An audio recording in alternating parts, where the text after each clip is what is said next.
para usted. En Contacto trae para usted todas las voces. Yo no puedo recibir un gobierno con estos adeudos. Es completamente falso. Las opiniones. Hemos actuado de frente. Yo no voy a iniciar mi gobierno dando pasos fuera de la ley. El acontecer de los temas más relevantes en la mesa de análisis. Hola, ¿qué tal? Qué gusto saludarle. Ya estamos de nueva cuenta en nuestra mesa de análisis, como todos los viernes, a través de Digital 96.9. Muchísimas gracias a Leti Silva, que nos antecedió con la información. Y bueno, este viernes tengo el gusto de recibir en esta mesa de trabajo a dos amigos de esta casa editora de noticias. Vamos a empezar por la derecha. Saludo con mucho gusto a Lauro Rodríguez Zamora, catedrático, analista político, exfuncionario público, articulista. Muchas gracias. Muchas gracias, Luis. Lauro, por estar acá. Y también del otro lado, allá en el otro extremo, pero no menos importante, siempre contar con la presencia de Daniel Vadillo González, analista político, miembro y exfuncionario público de la administración pública, también articulista. Muchas gracias por estar acá con nosotros. Gracias, Luis, Lauro. Pues oigan, a ver, vamos arrancándonos con la información. El tema de las precampañas siento que es el tema a nivel nacional y local pues más preponderante de cara a lo que será el proceso electoral 2018, el 1 de julio. Evidentemente esperaríamos que en el ámbito nacional las precampañas tomaran otro tono, otro cariz, pero bueno, ¿qué ven en el escenario? ¿Hay una estridencia esta semana o seguimos empantanados en las no propuestas? Porque simple y sencillamente con eso de dirigirse solo a los militantes, pues pareciera que ni propuestas hacen, solo descalificaciones, señalamientos. ¿Qué observan ahí, Laura? Mira, hay que entender primero cuál es el mecanismo del proceso electoral, y en las que precampañas, los precandidatos están impedidos para hacer propuestas ya de campaña. Esa es la razón por la cual no estamos viendo que hagan grandes propuestas, sino simplemente señalan generalidades de lo que aspiran, de lo que debemos de construir en el futuro, y se dirigen, le ponen ahí una nota en sus panorámicos que es publicidad dirigida a la militancia, aunque en realidad es una campaña ya en forma. Nos hacemos tontos luego aquí en México de esa manera, ¿no? Sí. Pero bueno, la verdad es que toda la gente está recibiendo los mensajes. ¿Qué mensajes estamos recibiendo? Ninguno. Lamentablemente no estamos recibiendo algo que cambie la perspectiva de las encuestas que anteriormente se venían presentando. Los contendientes siguen en las mismas características. Adelante el López Obrador, sí. En segundo el candidato del PAN y el precandidato, y en tercero el partido PRI. Obviamente se espera que haya modificaciones en los posicionamientos una vez que inicien las encuestas. Sí. En este momento estamos muy cerca, muy temprano todavía, sí, como para que haya un reflejo, dado que no hay propuestas específicas de un plan de gobierno de cada uno de ellos. Sí. Hasta entonces yo creo que empezaremos a ver las diferencias, y a partir de los debates que se den podremos contrastar las ideas y el pensamiento de cada uno de ellos. Lo que estamos viendo hoy por hoy es una guerra de descalificaciones, sí, a ultranza entre ellos, que no les abonan en nada, sí, lamentablemente, y lo peor de todo es que generan más inconformidad en la gente, la cual se ve alejada de la política y se cuestiona, bueno, ¿qué clase de políticos tenemos? Y ese es el gran problema que tienen ahorita las precampañas. A ver, Daniel, ¿usted cómo lo observa? ¿Cómo lo ves? La verdad, en este escenario nacional parece que pues no hay más propuesta, y simplemente también la pregunta sería, ¿el INE qué está haciendo? Porque realmente están burlándose de la misma autoridad electoral. Se habla de precampañas con precandidatos únicos. O sea, entendemos que una precampaña va cuando hay dos candidatos, cuando menos dos precandidatos buscando esa posición, pero aquí así nos la hemos tirado desde que comenzó todo este concierto en diciembre. Así es, gracias por la invitación, Luis, Lauro, placer, auditorio. Efectivamente, yo creo que debiera normarse primero que ante la existencia de un candidato único, los partidos no debieran erogar, porque en teoría tendría que haber más de uno, sí, para que dentro del propio partido hagan campaña y el partido pueda decidir por un candidato o por otro. Segundo, el INE yo lo veo haciendo su papel. Si no ha trascendido mucho el trabajo de los precandidatos en la precampaña, es, como lo decía el licenciado Lauro, porque están impedidos legalmente de tener encuentros públicos con la sociedad, no así con los militantes de los partidos políticos. Y esta precampaña ha sido pues, hasta cierto punto insípida, incolora, salvo algunos destellos, como por ejemplo la propuesta de MIT, que ya el partido Morena ha dicho que se la fusiló, ¿no? Que la plagió en materia de combate a la corrupción. La propuesta que no fue como tal, pero en alguna presencia pública que tuvo López Obrador, hablaba de la amnistía como una posibilidad para pacificar el país. Yo noto en el caso de Veracruz a los 3 precandidatos muy cuidadosos, tanto Cuitlagua García como Pepe Yunes y Miguel Ángel Yunes Márquez, muy cuidadosos de no violentar la normativa, para no darles argumentos a sus contendientes de que puedan impugnar desde ahorita, desde el periodo de precampaña, algunas de sus acciones. Eso, creo yo, ha limitado el poder hablar y expresarse más abiertamente. Obviamente yo sí creo que el periodo de precampaña se está haciendo ya muy largo, porque finalmente todos al interior de sus partidos ya son conocidos, no hubo una contienda interna y habría que darle tiempo al tiempo. Sujeto a lo que dice Lauro, hasta hace una semana lo que veíamos de los actores políticos era en materia de confrontación, de violencia incluso política, de violencia incluso verbal. Por fortuna creo que ha prevalecido la cordura, la mesura. Hay 2 spots que evidentemente están dirigidos a la militancia del PRI, pero hay 2 spots recientes del candidato Mitt, en donde dice que lejos de sumar, ¿no?, divididos restamos, algo así da a entender, y el tono ya es más moderado, ¿no? Imagínense en una sociedad agraviada por la violencia, por la pobreza, por la inseguridad, donde todos los días, y no es nada más el caso de Veracruz, hay muchas entidades donde aparecen cuerpos desmenuzados, etcétera, que a esa violencia que se está viviendo todos los días se sume una violencia verbal promovida por los propios candidatos y sus partidos, y creo que en las campañas más bien veremos de qué está hecho cada uno de los candidatos. Bueno, a ver, vamos haciendo un análisis hombre por hombre, vamos, como se haría en términos del análisis de una contienda futbolística, ¿no? A ver cómo están en sus posiciones. Según las encuestas, porque así lo marcan, Andrés Manuel sigue siendo el primero de esta lista, sigue encabezando las preferencias ciudadanas para ser el posible próximo presidente de México. Pero bueno, Andrés Manuel, ¿cómo lo ven con esta serie de dislates que comete, estas aseveraciones de perdonar a Carlos Salinas, al cual lleva 18 años señalándolo como el líder de la mafia del poder, y también decir que va a perdonar a Peña? En verdad, Andrés Manuel no se creyó esto de que le dicen el Mesías tropical, o simplemente es una estrategia política. Mira, yo creo que, bueno, empezando por las encuestas, Andrés Manuel en todas las elecciones que ha participado, al inicio siempre va adelante.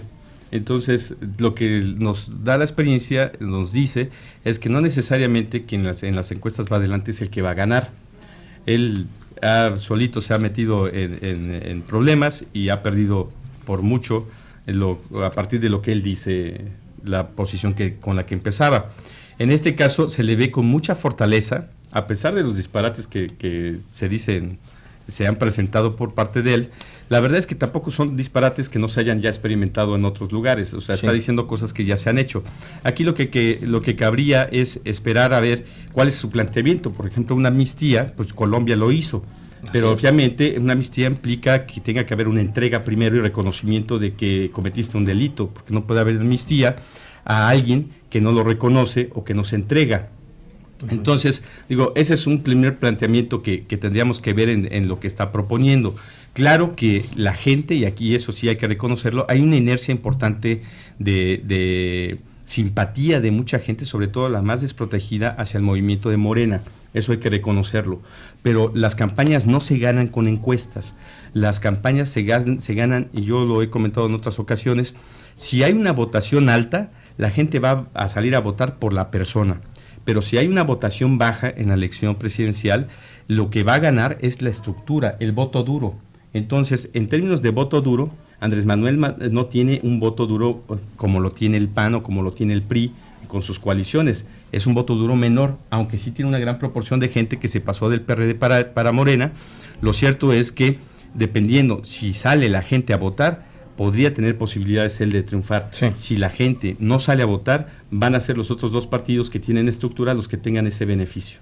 Bien, a ver, ahí está la radiografía, vamos a decirlo así, de este Andrés Manuel López Obrador. Ricardo Anaya camina, y parece que el discurso de Ricardo Anaya en lo que se ha presentado, discurso a la militancia, hay que volver a insistir, resultaría ser quizás el discurso más acabado, más completo de los discursos que escuchamos, al menos hasta lo que se expresa, ¿no?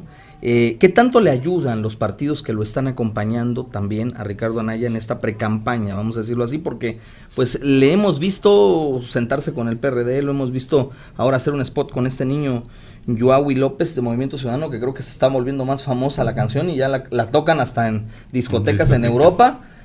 Porque digo, la verdad es que está pegajosa la canción, pero ¿qué tanto le ayuda Movimiento Ciudadano, por ejemplo, a Ricardo Anaya? ¿O lo está empantanando en algún escenario? No, yo creo que, a ver, los partidos saben que no van a ganar por sí solos, que los tres van aliados. Y pongo el ejemplo de Morena. O sea, hasta hace algunos meses el dirigente entonces de Morena, López Obrador, decía que en todas las elecciones iban a ir solos. Sí. Lo vivió Veracruz en el 2016. Pero se dan cuenta que solos no pueden, y la prueba está en ese partido que va junto con el PES y que va junto con el PT. Del lado del PRI va aliado con el Partido Verde, y en el caso de PAN va PAN, PRD y Converge, Movimiento Ciudadano hoy. Tan tiene fuerza Movimiento Ciudadano que todo lo que es el occidente, particularmente en Jalisco, existen altas probabilidades de que Enrique Alfaro, que es alcalde de Guadalajara, pueda ser el candidato y ganar eventualmente la primera gubernatura para Movimiento Ciudadano. Evidentemente el discurso de Anaya, yo lo considero como analista, es un discurso muy apegado a la realidad internacional.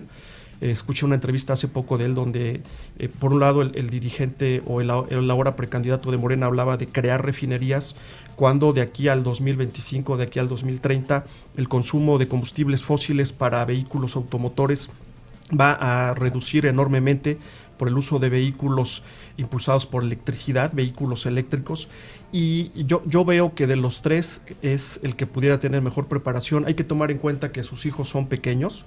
De ganar, en el caso de Ricardo Anaya, veríamos que los hijos, dado que están muy pequeños, difícilmente estarían involucrados en escándalos como los que hemos visto de los hijos, por ejemplo, de Marta Sagún, etcétera, los hijos hoy mismo de Andrés Manuel, a los que se ha juzgado de que por un lado dicen que son austeros y por otro lado traen prendas presuntamente muy caras, hasta de marca, ¿no?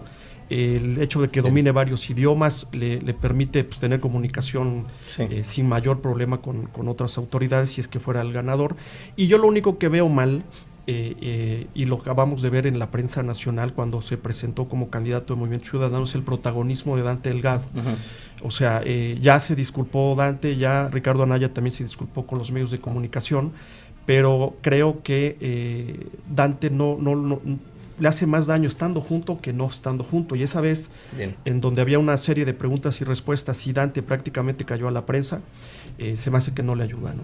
Vamos a hacer una pausa, si les parece. Dejamos todavía en el tintero la posición de José Antonio Meade y también los candidatos ciudadanos y el enjuague que se traen con esto de las firmas apócrifas que por ahí andan circulando en bases de datos ilegales, bases de datos pues que obtienen de manera no legal. Vamos al corte, regresamos en un instante. Estamos de regreso en la mesa de análisis. Ya regresamos a través de Digital 96.9 con nuestra mesa de análisis y bueno, por supuesto, le decía este tema de revisar cómo van las precampañas hombre por hombre, pues ya decíamos que Dante es un factor que a lo mejor le pudiese restar por su sola presencia a Ricardo Anaya, pero del otro lado, vamos a decirlo así, del lado del oficialismo que hoy gobierna este país, está el ciudadano José Antonio Meade. El ciudadano porque dice él que no es militante del PRI, que no es militante del PAN, trabajó para panistas, trabajó para priistas, él más bien es una especie como de nuevo modelo ciudadano de lo que se aspira en la política, un tecnócrata egresado de una universidad, pues vamos a decirlo así, popis, para irse a estudiar a otra más popis y gobernar para popis. ¿Cómo ven a José Antonio Meade? Porque sigue siendo un personaje sumamente gris, su discurso no conecta con la gente. Mira, lo acabas de decir, ese es el gran dilema del Partido Revolucionario Institucional, que promueve una reforma en la Asamblea 22 para que los ciudadanos puedan participar y ser candidatos, obviamente comprometiéndose a seguir su plataforma política, sus estatutos. Perdón. Sin embargo, esto que parecía una fortaleza para el PRI de promover a un ciudadano, resulta que parece que está siendo una debilidad, porque efectivamente es una gente preparada, es una gente que sabe de gobierno porque ha transitado en 5 secretarías, es una gente que se dice es honesto, es de jefe de familia, es una gente que, digamos, no tiene peros en términos de la presentación que hace el partido. Sin embargo, su discurso, su planteamiento, su presentación no está pegando. ¿Qué es lo que tiene? Cuando hablamos de discurso, tiene logos, es decir, tiene el conocimiento, tiene la información, ha gobernado, sabe la técnica, sabe teoría económica, sabe de leyes. Tiene el etos, es decir, tiene trayectoria, tiene presencia como personaje que puede ser identificado como positivo, pero le falta algo que en la parte de discursos es muy importante, que es el patos, es decir, la conexión que tiene el personaje político que habla con la gente, y ahí es donde no se está empatando, la gente no se entusiasma por lo que dice, por la forma que lo dice, por el tono de voz, por la presencia misma, por los discursos que ha presentado, por ejemplo el de Veracruz, en el caso del tema de Duarte, en lugar de ayudarle le perjudicó, porque el priismo no ha entendido que debe de abandonar el discurso de perdón, ese ya pasó, y tiene que empezar a hacer un discurso ya más proactivo, más de propuesta, más agresivo, y no andar pidiendo perdón a México, porque México no va a perdonar esa corrupción que se ha vivido en los gobiernos priistas, ni panistas, ni perredistas. Al final de cuentas ya tiene que cambiar su estrategia, y ahí es donde yo creo que ha fallado mucho, que sus asesores no le han permitido construir una imagen adecuada, en donde realmente empate con la gente y la gente se siente identificada. Yo creo que la gente lo está viendo muy lejano, el mismo priismo lo está viendo muy lejano. Incluso hay el borrego mediático de que podría ser hasta sustituido, lo cual él ya desmintió en alguna ocasión en una conferencia de prensa, y cuando alguien está desmintiendo eso es porque algo hay. Entonces, en lugar de abonarle, le perjudica. Algo está sucediendo con su equipo de campaña que no ha podido posicionarlo adecuadamente. Sí, en este empantanado proceso de precampaña para este personaje, para este candidato, pareciera que las cosas no se le están dando al presidente en su proceso de selección de candidato y que empatara con lo que ellos pretendían. Por ahí leía yo algo que escribían en la prensa nacional en el sentido de que había una muy buena intención del presidente de escoger al mejor de los hombres en México para gobernar el país, pero el problema estaba en la circunstancia en que había electo al personaje. Es que no se le cuestiona esa parte, o sea, si es ciudadano, si puede ser honesto, es lo que quieras, pero no es priista, por un lado. Eso le ha pegado a muchos priistas. Segundo, la gente no se está comprando de que es independiente, claro, de que es ciudadano, no, siempre estuvo en el gobierno.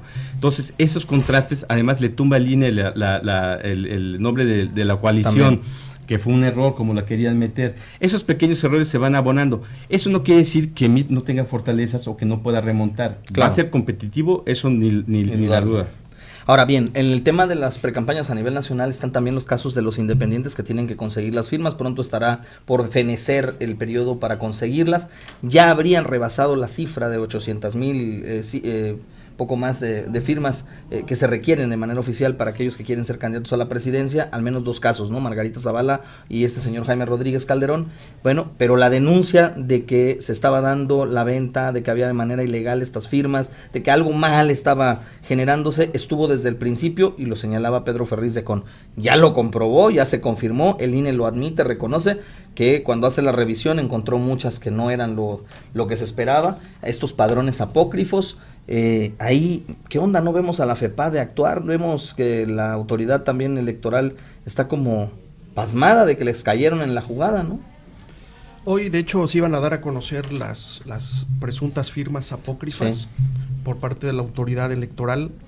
Yo sigo teniendo mis dudas respecto a la presencia de estos candidatos independientes, porque, como se ha dicho en esta misma mesa, vienen a fragmentar el voto.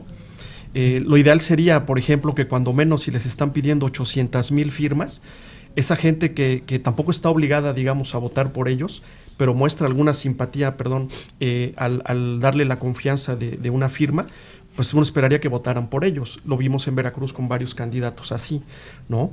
Entonces, sí es criticable y deleznable que se haga uso de herramientas ilícitas, como es el caso de, probablemente existen incluso hasta padrones de programas sociales, que recuerdo haber leído alguna vez en la elección del 2016, que un candidato, voy a omitir el nombre, independiente, había presentado copias de credenciales de elector que correspondían un padrón, ¿no? Entonces, tiene mucho trabajo que hacer la FEPADE. Creo que esta precampaña le está sirviendo, digamos, como sparring para ver cómo va a ser el curso legal de la elección. Yo no veo en lo inmediato una elección ajena a denuncias, ajena a impugnaciones. Como las últimas elecciones, yo creo que se va a acabar dirimiendo en el Tribunal Electoral del Poder Judicial de la Federación, y lo correcto, si es que hoy se llega a dar a conocer esto, es pues que se proceda conforme a derecho y que no vuelva a ocurrir, ¿no? Bueno, vamos a hacer un corte, una pausa, es breve, regresamos por supuesto para seguir con nuestra mesa de análisis, porque hay más temas que hay que abordar, temas relacionados también a lo local, lo que está sucediendo en el estado, lo que pasa con el Ayuntamiento de Jalapa y sus nuevas autoridades. Estamos de regreso en la mesa de análisis. Bueno, regresamos a nuestra mesa de análisis y por supuesto para discutir temas relacionados también a lo que está sucediendo en el ámbito local con el tema de las precampañas. Aquí, bueno, pues pareciera que la sociedad está como que muy distante, ¿no? No, como que no interesados en ver lo que está sucediendo con los precandidatos. Ahí de vez en cuando se lo topan en un parque, por ejemplo, que en estas giras que hace Andrés Manuel López Obrador para acompañar a su precandidato, el señor diputado con licencia Cuitláhuac García, pues ahí como que la gente se involucra, en otros donde pues se ve que llevan a los militantes, pero ¿cómo la ven ustedes? ¿Cómo va caminando esto en Veracruz? Mira, yo creo que las precampañas estatales están respondiendo al mismo tema que la nacional. Realmente no pueden hacer gran movimiento porque esto se suma ya a su gasto de campaña, es decir, si tú gastas un peso hoy, ya cuando venga la campaña ese ya no lo puedes utilizar. Entonces se están cuidando esa parte financiera, presupuestal, para que lo fuerte venga en el periodo de campaña. Yo creo que mucho de lo que vemos que caminan, de que están haciendo actividades que no llevan gasto, se reflejan este sentido. Obviamente no vamos a ver también grandes pronunciamientos por la restricción que hay legal, y sí, estamos viendo otra vez el mismo fenómeno de solo un precandidato que ya no compite con nadie, pero que obviamente la ley anteriormente te permitía que si tú no eras candidato único, no podías tener publicidad, por ejemplo. Eso se cambió en las pasadas elecciones, por eso es que hoy los vemos caminando aunque sean candidatos únicos, porque anteriormente estaban en desventaja. ¿Qué es lo que está sucediendo? Bueno, estamos viendo el mismo fenómeno nacional en lo estatal, y eso no abona mucho a decir que tenemos propuestas diferentes. Bueno, ahí también nada más para puntualizar, ahí en el caso de Pepe Yunes, que sería como la esperanza de un PRI que va en franca extinción. ¿Qué le falta? Y lo preguntaría, ¿qué le falta a Pepe Yunes tras acercarse personajes como este señor Gonzalo Morgado, que lo acaba de nombrar coordinador de delegaciones distritales? Y pues esto pareciera que lastima su militancia, porque en la militancia priista lo que ya no quieren es ver a estos mismos personajes, o sea, vuelven a poner a uno de los que es considerado pues como dinosaurio en el PRI, ¿no? Pues mira, cada candidato trae una estrategia. Obviamente en una candidatura lo que haces es sumar. Cuando tú pones algún coordinador, cuando tú pones algún asesor de manera general que te impacta negativamente, tú sabes los riesgos que estás corriendo, pero también las fortalezas que tiene ese personaje. A veces aquellos que cuestionamos desde el punto de vista externo son gente que sí es operativa. Entonces yo creo que le ha de haber visto algo que sí le puede abonar más que perjudicar a partir de la historia que tenga este personaje, y obviamente esa es la decisión que toma un candidato. Obviamente en las elecciones es donde se ven los resultados de la toma de decisiones. Bueno, pues ahí está ese asunto. Hoy estuvo en Veracruz Ricardo Anaya, acompañando allá por la región de Acayucan al precandidato Miguel Ángel Yunes Márquez, y bueno, es evidente, y le pregunto, Daniel Vadillo, ¿qué tanto lastre o qué tanto le pesa a Miguel Ángel Yunes Márquez una precampaña sabiendo que proviene de una familia que es hoy gobierno, ¿no? Que hoy es gobierno y que el ejercicio del poder por sí mismo desgasta? ¿Qué tanto le pesa? Lo que disponga la sociedad en la urna es lo que le va a pesar. ¿A qué voy? Evidentemente el principal problema, creo yo, que tiene hoy Veracruz es la inseguridad y la violencia. Ahí están los datos. Segundo es la falta de reactivación económica, falta de fuentes de empleo, de desarrollo. Evidentemente yo en lo personal veo al precandidato de PAN, PRD y Movimiento Ciudadano a la gubernatura de Veracruz. Se me hace un joven talentoso, 2 veces ha sido alcalde de Boca del Río, ya fue legislador.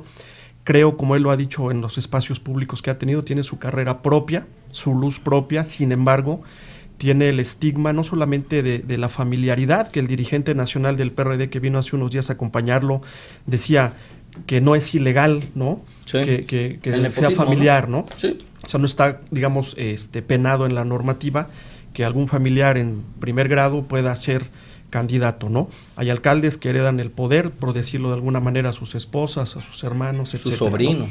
Pero en este caso yo creo que sí tendrá que ser muy inteligente para poderse diferenciar en términos mercadológicos de lo que él propone, de lo que él ofrece, a lo que se ha llevado a cabo en este primer año y un mes que lleva la administración de su papá. Creo que, como es el caso del candidato a nivel nacional, José Antonio Meade, tiene que haber en algún momento un rompimiento sobre las formas, sobre el trabajo que están haciendo. Y hasta ahorita yo no creo que haya un analista serio que se atreva a vaticinar quién va a ganar en la elección de julio, porque, repito, como estamos en la precampaña y la gente viene de un hartazgo de campañas sobre campañas, en el 2016 para gobernador un desgaste de discurso, de recursos, luego en el 2017 para las 212 alcaldías igualmente un desgaste físico, de discurso, de dinero, de ataques, y ahora otra vez le toca a Veracruz 5 procesos electorales, presidente, gobernador, senadores, diputados locales y federales. En ese mare magnum de información, pues lo que la gente pide cuando menos es cordura y tranquilidad, ¿no? Están agotados, claro, pues de tantas cosas que se han dicho, sí, pero creo que los tres, repito, sin temor a equivocarme, los tres precandidatos para la gubernatura de Veracruz están en las mismas posibilidades de ganar, y en el caso del candidato del PAN tiene que hacer un esfuerzo doble para diferenciarse, insisto, de lo que está haciendo su papá. Él nos tiene que decir, en caso de ganar, qué cosas distintas va a hacer, sobre todo en materia de seguridad, ¿no? Esto es muy importante. Bueno, también en el ámbito local, en lo municipal, llevamos 26 días de estrenar administraciones municipales, es lo que lleva el 2018, pareciera a algunos que va muy rápido corriendo el año, pero bueno, ya son 26 días, y la administración jalapeña, que es la que nos toca convivir diariamente a los que estamos aquí en la ciudad capital, pues se enfrentó ya con ciertos obstáculos, ¿no? Vamos a decirlo así, para decirlo menos. Lo primero que pregunto es, Hipólito Rodríguez Herrero no está teniendo la administración pública municipal o el arranque de una administración pública municipal como la soñó. Esto es reflejo de que nunca había sido gobierno, nunca había tenido cargos en la administración pública, o evidencia que la sociedad pues simplemente se equivocó a la hora de elegir a estos señores. Bueno, mira, en principio todo alcalde, cuando es su primera vez que llega a este cargo, se enfrenta con algo que desconocía. Regularmente los candidatos no se preparan en la parte jurídica administrativa para entender los procedimientos que tienen que llevar a cabo una vez que entran, y piensan que, como anteriormente se hacía, el político, el alcalde decidía todo y tenía discrecionalidad. Eso ya no sucede. La toma de decisiones hoy tiene costos. Si corres gente, te van a demandar, y posiblemente por haber hecho despidos injustificados, te la van a ganar y va a tener un costo para la ciudad.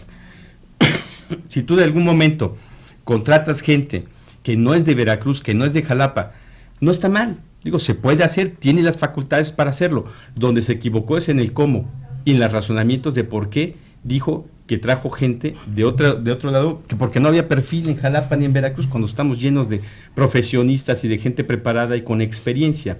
En el cómo se dicen las cosas se cuestiona mucho a los políticos, y aquí yo creo que le ha fallado esa parte de comunicación social con la ciudadanía.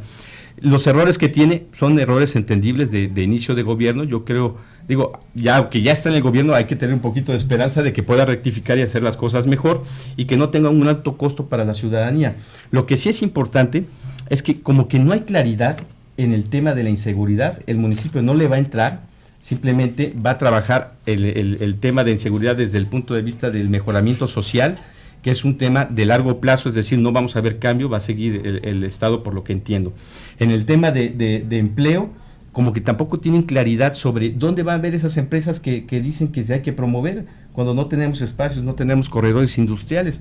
Tal vez pueda hablar de comercios, pero de grandes empresas no vamos a verlas, así como se está haciendo el planteamiento. Sí. ¿Qué se va a hacer en las zonas rurales?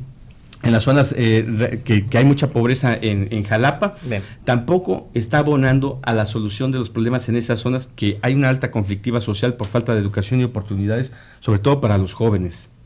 Ya lo mencionabas, el tema de la comunicación social. Dice el alcalde que la prensa sacó de su contexto sus dichos, y bueno, la prensa veracruzana, habría que preguntarlo, ¿es malintencionada, Daniel? ¿Falta la verdad? ¿No emplea, por ejemplo, un código deontológico para su práctica profesional? ¿O la neta, como dicen los chamacos, son muy obtusos como para hablar? ¿Quiénes? Los políticos. No, a ver, ayer tuvimos un caso muy penoso en el Congreso con un diputado de apellido Picasso. Sí. Si no se está preparado para, o sea, puede ser muy popular en tu comunidad, puede ser alguien exitoso, pero si no tienes... O puede ser cacique. Incluso, pero si no tienes la capacidad de controlar tu cólera, no estás hecho para esto. ¿A qué voy? En el caso del diputado de ayer, no es posible que una pregunta inofensiva lo pueda sacar de sus casillas. La prensa está para preguntar, no está para alabar. Para eso están las secciones de sociales en los periódicos, etcétera, ¿no? Y más tratándose de figuras públicas. Entonces, yo lo que noto, por ejemplo, en el alcalde de Jalapa es que se pasa como los directores técnicos. Muchos que vemos fútbol, estamos desde atrás viendo el fútbol y nos sentimos con la habilidad de poder decirle a un jugador... Sí, con la autoridad, ¿no? De atrás sí. Del televisor que lo haga. Pero cuando ya estás sentado en el campo de fútbol o de béisbol o de cualquier deporte, es muy difícil entre el decir y el hacer. Y yo noto, y es lo peor que le podría pasar a Jalapa, que hay ciertos indicios de soberbia que no se los puede permitir un alcalde y mucho menos un diputado que a la menor... Yo no le llamaría provocación porque los periodistas no provocan, los periodistas preguntan, y si no están, ¿no?, capacitados para responder, para dominar sus úlceras gástricas o su cólera, no sirven para esto, porque si eso hacen, en el caso particular del diputado, con una reportera, yo no quiero pensar qué va a ser el día que un ciudadano de a pie lo increpe y le cuestione su labor. Son servidores públicos, y si no están capacitados para atender a la prensa, para informar a la sociedad sobre sus actividades, pues que se dediquen a otra cosa, ¿no? No es la prensa la responsable de lo que está pasando en Veracruz, no es la prensa la responsable de la condición de violencia, de la condición de inseguridad, de la condición económica, incluso de los afectos y desafectos que puedan tener los políticos y los servidores públicos. Entonces, no, yo veo una prensa veracruzana que pregunta, que inquiere, que cuestiona. Hay varios medios de comunicación. Y entonces yo leía hoy, por ejemplo, la carta de este diputado que no se disculpó por el exabrupto, porque él así habla, diciendo que simplemente lo dijo mal, ¿no? Y el otro señor, el señor presidente municipal de Jalapa, dice que malinterpretaron, ¿no? Ahí yo me sujeto a lo que decía Lauro. Evidentemente, por ejemplo, el caso del alcalde tiene todas las facultades para nombrar al personal de su confianza, pero ahí está. En todo caso tendría que ponerse el audio de testimonio. Claro. Él habló de que en Jalapa no había perfiles, y no se puede permitir eso viniendo de alguien que está formando esos perfiles desde la Universidad Veracruzana. En todo caso, el agravio es para la propia universidad a la que sirve, ¿no? Y bueno, también además, no para abonar, sino ni para descalificar, sino en el objetivo análisis, ahí está que de estos perfiles traídos de fuera, pues también dejan mucho que ver, porque por ahí se exhibió en la semana un audio de un funcionario que es contratado por la Comisión Municipal de Agua, que viene sugerido o fue puesto ahí porque el perfil era el más idóneo, pero dándole un trato no correcto, ¿no?, a una ex compañera, a una ex colaboradora, o llámele como le quiera usted llamar, a un ciudadano o una ciudadana que no debió de expresarse como se expresó, y que tampoco observamos un enérgico castigo, un enérgico llamado por parte de la autoridad municipal, ¿no? Entonces, ahí está esto de lo que usted hablaba, de la soberbia, ¿no? Esta soberbia que pareciera que tienen algunos, porque piensan que con los niveles o títulos académicos ya simplemente flotan, ¿no? Y no es así, ¿no? Claro, y el caso, así muy breve, en el caso del tema que comentas de la Comisión del Agua, tan sencillo que era haberle notificado a la persona, a esta señora o señorita que es la que se escucha en el audio, que su relación laboral había concluido. Y aquí el problema, por lo que entiendo, por lo que se escuchó en el audio y por lo que difundieron los medios de comunicación, es que si bien presuntamente había concluido su periodo laboral el 31 de diciembre, la persona siguió desempeñando las funciones porque no había a quien entregarle. Y no podía, entiendo, dejar tirado el trabajo. Llegó la quincena, no le pagaron y este señor, que desconozco el nombre, creo que se apellida Moctezuma, Sí. iracundo y molesto, le dice que ya no tiene una relación laboral y sin embargo nadie le había notificado. Y como ese hay muchos casos más, ¿no? Pero fíjate que la Ley Federal del Trabajo precisamente te aclara que lo que se defiende es la relación laboral, se dé como se dé, con contrato, sin contrato, por consentimiento. Es decir, hay una práctica administrativa que tienen los contadores sobre todo y que manejan recursos humanos en decir que porque te hago un contrato de 2 meses o 3 meses, al término ya se rompió la relación y para que sigas te hago otro contrato de 3 meses y otro de 3 meses y otro de 3 meses. Esos 3 contratos o 4 lo que prueban es precisamente que la relación es atemporal. Sí, claro. Y desde el punto de vista jurídico, tú puedes demostrar que sí tienes la relación laboral aunque no tengas el contrato. Es decir, Claro. hay una falta de conocimiento jurídico por parte de las áreas administrativas que empinan siempre las administraciones y hay demandas millonarias, laudos millonarios pendientes de pagar, que incluso de estatales, municipales y prácticamente todos los presidentes municipales. Hace poco hubo una multa a una regidora por Sí. no cumplir un laudo y le pusieron sus 60,000 pesos de multa. Claro.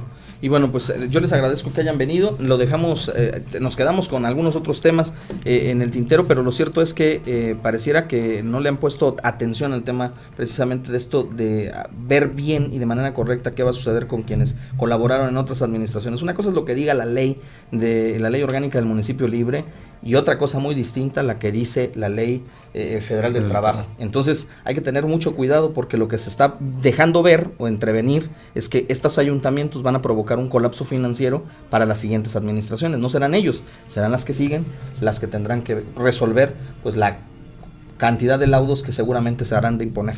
Muchísimas gracias por venir. Gracias, Gracias, Daniel Luis. Vadillo. Gracias, Lauro Rodríguez. Yo soy Luis Ramírez Vaqueiro. Gracias por acompañarnos. La próxima semana estaremos en la misma frecuencia, 96.9. Lo invito para que mañana en punto de la 1 de la tarde a través del 97.7 acompañe a Fernando Hernández y todo el equipo de En Contacto Deportivo. Y por supuesto el lunes, a la primera emisión de En Contacto, 6:50 de la mañana con Ariadna Lezama. Que tenga usted excelente fin de semana.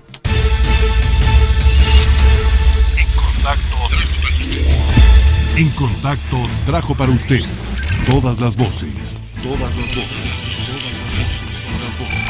las opiniones, el acontecer de los temas más relevantes en la mesa de análisis.